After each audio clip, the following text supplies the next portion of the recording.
Olá, Murilo, seja muito bem-vindo aqui ao Poder Expresso. Ótima tarde para você. Já começo te perguntando o seguinte: finalmente instalada hoje a CPMI do INSS, que vinha sendo tão falada nos últimos meses, desde o início, né, da operação que descobriu esse esquema de fraudes no Instituto, e agora a gente tem os próximos passos, né, após a instalação da CPMI, o que a gente pode esperar a partir de agora? Boa tarde, Lara. Boa tarde a todos que nos assistem. De fato, hoje foi instalada a CPMI do INSS e essa promete ser uma grande batalha nesse segundo semestre no Congresso Nacional. A comissão vai ter 6 meses de duração, 180 dias, que coincide com o calendário do segundo semestre, num ano pré-eleitoral, e promete ser um cabo de guerra entre governo e oposição. O novo relator escolhido, o deputado Alfredo Gaspar, na próxima reunião da CPMI, já vai definir o seu plano de trabalho, a lista dos convidados e dos depoentes, né, para a CPMI, e deve colher os depoimentos, trazendo representantes do governo, dos sindicatos, e tentar ir a fundo na investigação, aquilo que a Polícia Federal e a Controladoria Geral da União também trouxeram a respeito das fraudes bilionárias do INSS, que atingiram em cheio o bolso dos aposentados brasileiros. Então, é uma CPMI que promete ampliar as investigações iniciadas pela Polícia Federal e, ao longo do seu trabalho, colher os depoimentos e, ao final, apresentar os indiciamentos, as quebras de sigilo bancário, telefônico dos indiciados, né? Então, promete ser um grande campo de batalha no ano pré-eleitoral entre governo e oposição e vai ser uma das principais pautas do Congresso Nacional desse segundo semestre. Agora, Murilo, uma coisa que a gente percebe em muitas comissões de inquérito no Congresso é que acaba não surtindo um efeito prático, né? Inclusive, a gente teve a comissão das bets agora resolvendo não indiciar ninguém, né? E aí vem a pergunta, então esses meses de trabalho, eles serviram para quê, de fato? Isso é um histórico, né, de algumas CPIs, de algumas CPMIs, que a gente percebe de fato que terminam dessa mesma forma. Na sua visão, a CPMI do INSS vai seguir o mesmo caminho ou de fato vai trabalhar para que ao final haja de fato a responsabilização dos envolvidos nesse esquema de fraudes? Pois é, vai depender muito do andamento dos trabalhos da comissão, né? Do quadro ali, do plano de trabalho do relator, da condução do novo presidente, o senador Carlos Viana. Tem tudo para ser um palanque político, sim, vai ser uma comissão com muito teor eleitoral, né? A oposição vai usar muito a CPMI para desgastar o governo, tentar colar a crise do INSS na gestão Lula. Ao mesmo tempo, o governo vai tentar explorar os fatos ainda registrados no governo Bolsonaro para também tentar mostrar que os fatos começaram lá atrás, né? O problema não veio de agora. Então promete ser um ringue político, uma batalha política. E em termos de efeito prático, vai depender muito da conclusão dos trabalhos ali do relator, que precisa conduzir a relatoria com muita prudência, com muita serenidade para colher os depoimentos e apontar os indiciamentos, né? E para isso, a CPMI precisa ir a fundo, né, das investigações. Vai depender muito do andamento das investigações, aquilo que de fato, de concreto, que a CPMI encontre. Mas, pelo histórico, como você bem lembrou, das CPIs instaladas no Congresso Nacional, tivemos poucos resultados práticos, né? Tivemos mais efeitos políticos do que efeitos de punição, efeitos de resultados práticos e pedagógicos para corrigir o problema, punir os culpados e apontar soluções para que fatos como esse não voltem a se repetir, né? A CPMI ela tem inclusive um trabalho legislativo, porque muitas comissões parlamentares de inquérito, ao final, acabam sugerindo propostas legislativas para endurecer a legislação e evitar que desvios relacionados à temática da comissão voltem a se repetir.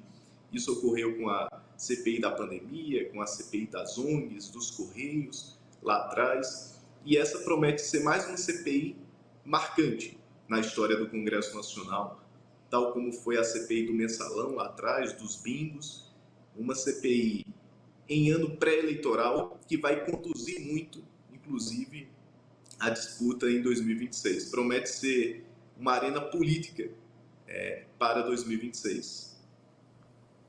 Agora, Murilo, essa arena política que você está trazendo aqui para a gente, e ainda, como você pontua, uma coisa que pode acentuar ainda mais essa arena política, que estamos em um ano pré-eleitoral. E um ano pré-eleitoral em que as disputas já estão bastante afloradas, né? Essa arena política que você está trazendo e que a gente já viu hoje, né? Assim que aconteceu a confirmação de quem seria o presidente, de quem seria o relator dessa CPMI, e não só isso, mas a reação que os deputados de oposição tiveram, gritando ali, né, dentro da comissão, essa arena, essa disputa política, esse jogo político que vai ser bastante acentuado nessa CPMI, ela pode acabar prejudicando o andamento dos trabalhos no sentido de encontrar os responsáveis e decidir pela punição deles? Pode contaminar muito, Lara. Pode contaminar muito essa disputa acalorada, visando já 2026.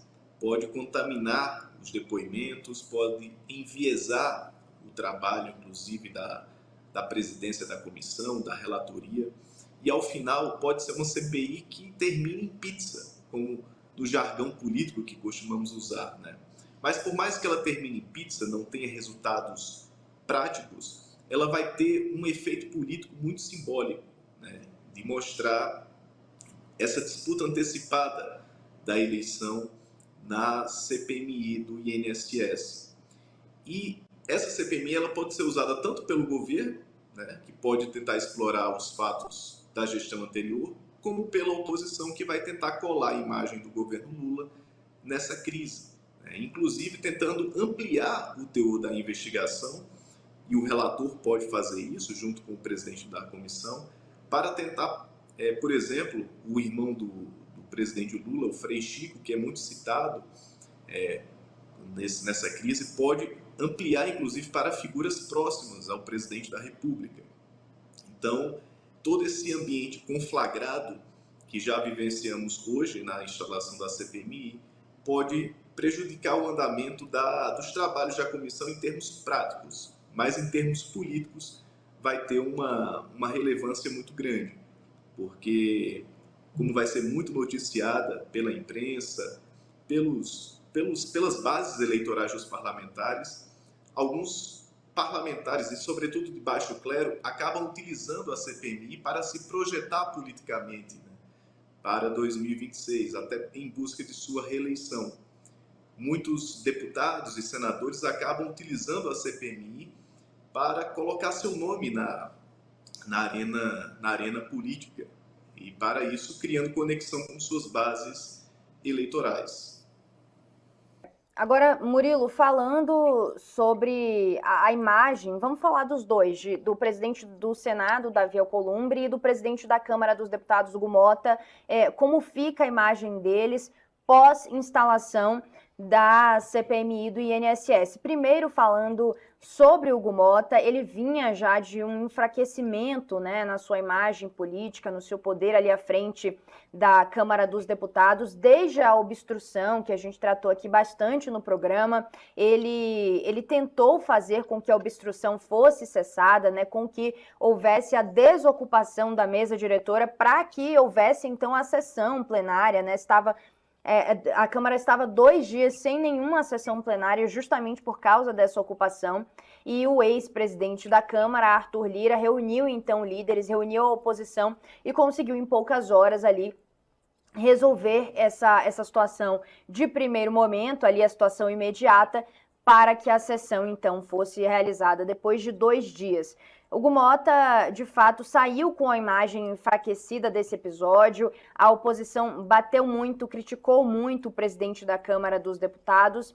E agora a gente tem um novo cenário, né, desse enfraquecimento, porque ele anunciou, inclusive publicou no Twitter, que Ricardo Aires, o deputado federal Ricardo Aires, indicado por ele, seria o relator da CPMI do INSS, acompanhando ali os trabalhos de quem seria o presidente, né, que foi o indicado por Alcolumbre, Omar Aziz. Nenhum dos dois acabou sendo escolhido, de fato, pelos membros ali da comissão para presidir e relatar essa CPMI. Hugo Mota, diante dessa indicação, que ele inclusive colocou como certa de que seria acatada, e desse fervor da oposição em comemorar a derrota dele, como é que fica a imagem dele atualmente na Câmara dos Deputados e o poder que ele exerce sobre esses parlamentares, especialmente os de oposição? Essa é uma boa pergunta, Lara, porque a fotografia desse resultado da eleição da CPMI revela uma dupla derrota. Primeiro, para o governo, que teve 4 meses para se organizar e teve uma falha gritante de articulação política para emplacar seus aliados dos comandos da CPMI, tanto na presidência como a relatoria.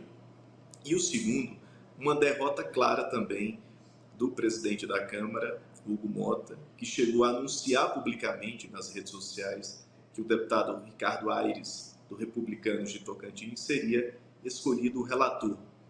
Isso porque ele já imaginava que o Senado, né, sob a liderança de Davi Alcolumbre, iria confirmar o nome do senador Omar Aziz, que também não foi escolhido. Então, também foi uma derrota da base do presidente do Senado, Davi Alcolumbre.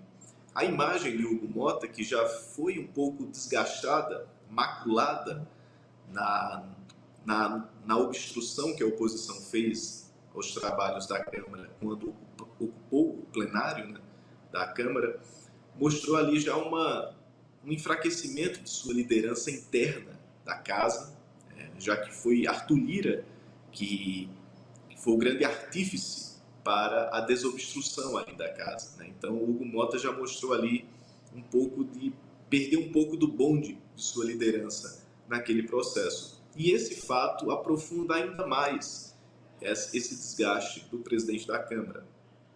Não custa lembrar que o atual relator da CPMI, Alfredo Gaspar, é uma pessoa muito próxima de Arthur Lira, né?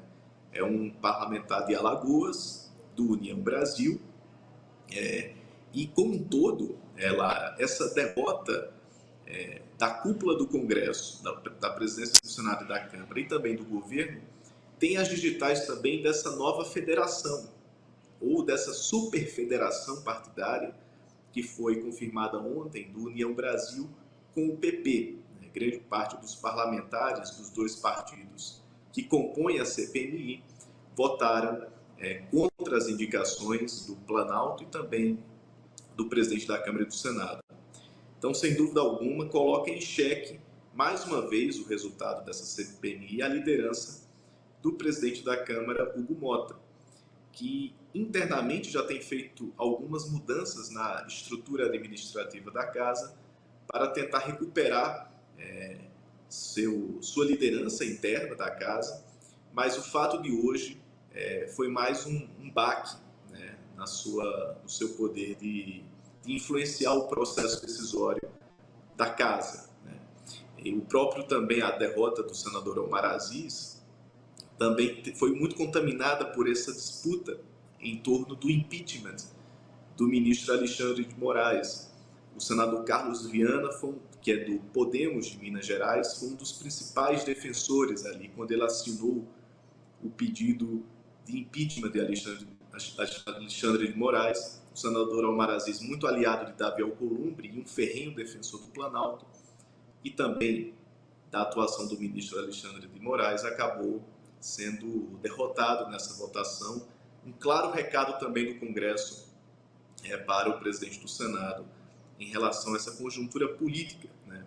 Porque o senador Davi Alcolumbre já deixou claro de que não vai pautar o impeachment de Alexandre de Moraes. Então, por trás dessa derrota hoje, da cúpula do Congresso e do governo, tem os recados políticos que os congressistas quiseram mandar, tanto para a direção das duas casas como para o governo.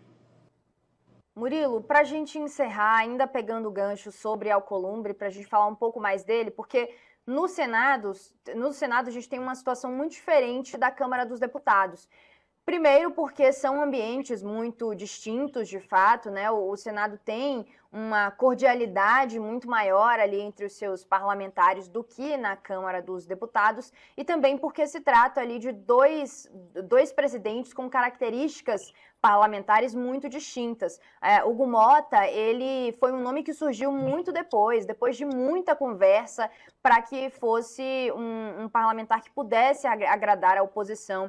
E o governo Lula, né, e surgiu depois de muito tempo com vários outros nomes no meio do caminho, Antônio Brito, Elmar Nascimento, Marcos Pereira, que é do partido do próprio Hugo Mota, né, e que parecia ser o nome que seria colocado à mesa em definitivo, e ele nunca foi, de fato, ali da liderança, né, de aparecer muito, ele era mais dos bastidores, não era aquele grande articulador político, enquanto o Alcolumbre tem um perfil totalmente diferente. Ele foi já presidente do Senado antes desse mandato atual, e nesse período intercalado aí entre presidências, ele foi o presidente da Comissão de Constituição e Justiça, que é a comissão mais importante do Senado, de maior peso, né, para se presidir. Enfim, e ele é sempre um grande líder, um grande articulador ali entre governo e oposição, é o nome que agrada e que sempre foi consenso desde que começou a ter essa discussão de quem vai suceder Rodrigo Pacheco. Enfim, são ambientes diferentes, é muito mais cordial no Senado e são perfis muito distintos, com Alcolumbre tendo uma carga política, uma força política muito maior, né? O que eu quero te perguntar é o seguinte, essa cordialidade, ela parece estar ali já no limiar, né? Está sendo ameaçada porque, de fato, a oposição está pressionando muito e criticando muito também Alcolumbre por bater o pé firme de que não vai pautar o impeachment de Alexandre de Moraes, ministro do Supremo Tribunal Federal. A gente pode ver, de fato, essa cordialidade que a gente costuma observar no Senado sendo quebrada por causa disso, e a gente pode também ver esse Davi Alcolumbre que a gente conhece hoje, com essa imagem fortalecida, saindo muito enfraquecido dessa presidência do Senado por causa desses atritos com a oposição? Lara, como você bem ressaltou, o ambiente no Senado é outro. Davi Alcolumbre, ele construiu sua liderança própria. Ele, quando foi eleito pela primeira vez presidente do Senado, em 2019, ele quebrou a hegemonia do MDB na casa. Derrotou um candidato do MDB, toda aquela tradição de José Sarney, Renan Calheiros, Garibaldi Alves, Eunício Oliveira, e ele construiu uma liderança sólida, de bom trânsito com todos os partidos da casa. Do governo Bolsonaro, ele compôs com o governo Bolsonaro, agora com o governo Lula, também é uma peça fundamental para a governabilidade do governo Lula. Inclusive, o próprio senador Davi Alcolumbre tem ministros indicados, né, na cota do União Brasil. Então, é uma liderança em conteste na casa. Mas, sem dúvida, essa liderança ela tem sido colocada à prova com o avanço de senadores de perfil mais conservador na casa e que o pressionam por pautas de teor mais radicalizado, como, por exemplo, colocar em pauta o impeachment do ministro Alexandre de Moraes, né? Que o presidente da casa já disse que não vai pautar, mesmo com uma ampla maioria de senadores defendendo esse tema, né? Então, isso também mostra que Davi Alcolumbre ele tem mais folga assim, para peitar determinadas pautas, diferente de Hugo Mota, porque Hugo Mota, como foi eleito, tendo como padrinho Arthur Lira, até hoje se mantém muito refém da liderança de Arthur Lira, né? Ele foi eleito com o apoio desse consórcio de partidos de centro, mas sem tanta independência da turma que o elegeu. Então, Davi Alcolumbre nesses próximos meses, até o término do seu mandato à frente da presidência do Senado, deve sofrer cada vez mais, e com a proximidade das eleições, deve sofrer cada vez mais pressão para pautar temas que a oposição almeja. Até porque a oposição, na última eleição para a presidência do Senado, votou em peso no nome do senador Davi Alcolumbre. Vários membros que cogitavam disputar a presidência do Senado abriram mão, né? O único que se manteve foi o senador Marcos Pontes, que teve uma votação pífia, né? Nem os senadores do PL votaram com ele. Então, o senador Davi Alcolumbre vai ter que ter muito jogo de cintura para conseguir aplacar essas pautas mais radicalizadas que ele não quer fazer com que o Senado se torne um objeto de conflagração política, né? Sobretudo num ano que antecede o ano eleitoral. Então, o senador Davi Alcolumbre quer manter uma relação cordial tanto com a oposição, mas não quer perder os vínculos de contato com o governo, já que o presidente do Senado hoje é uma peça-chave para a governabilidade que ainda resta ao governo Lula. Murilo Medeiros, cientista político, muito obrigada pela participação aqui no programa e até uma próxima oportunidade.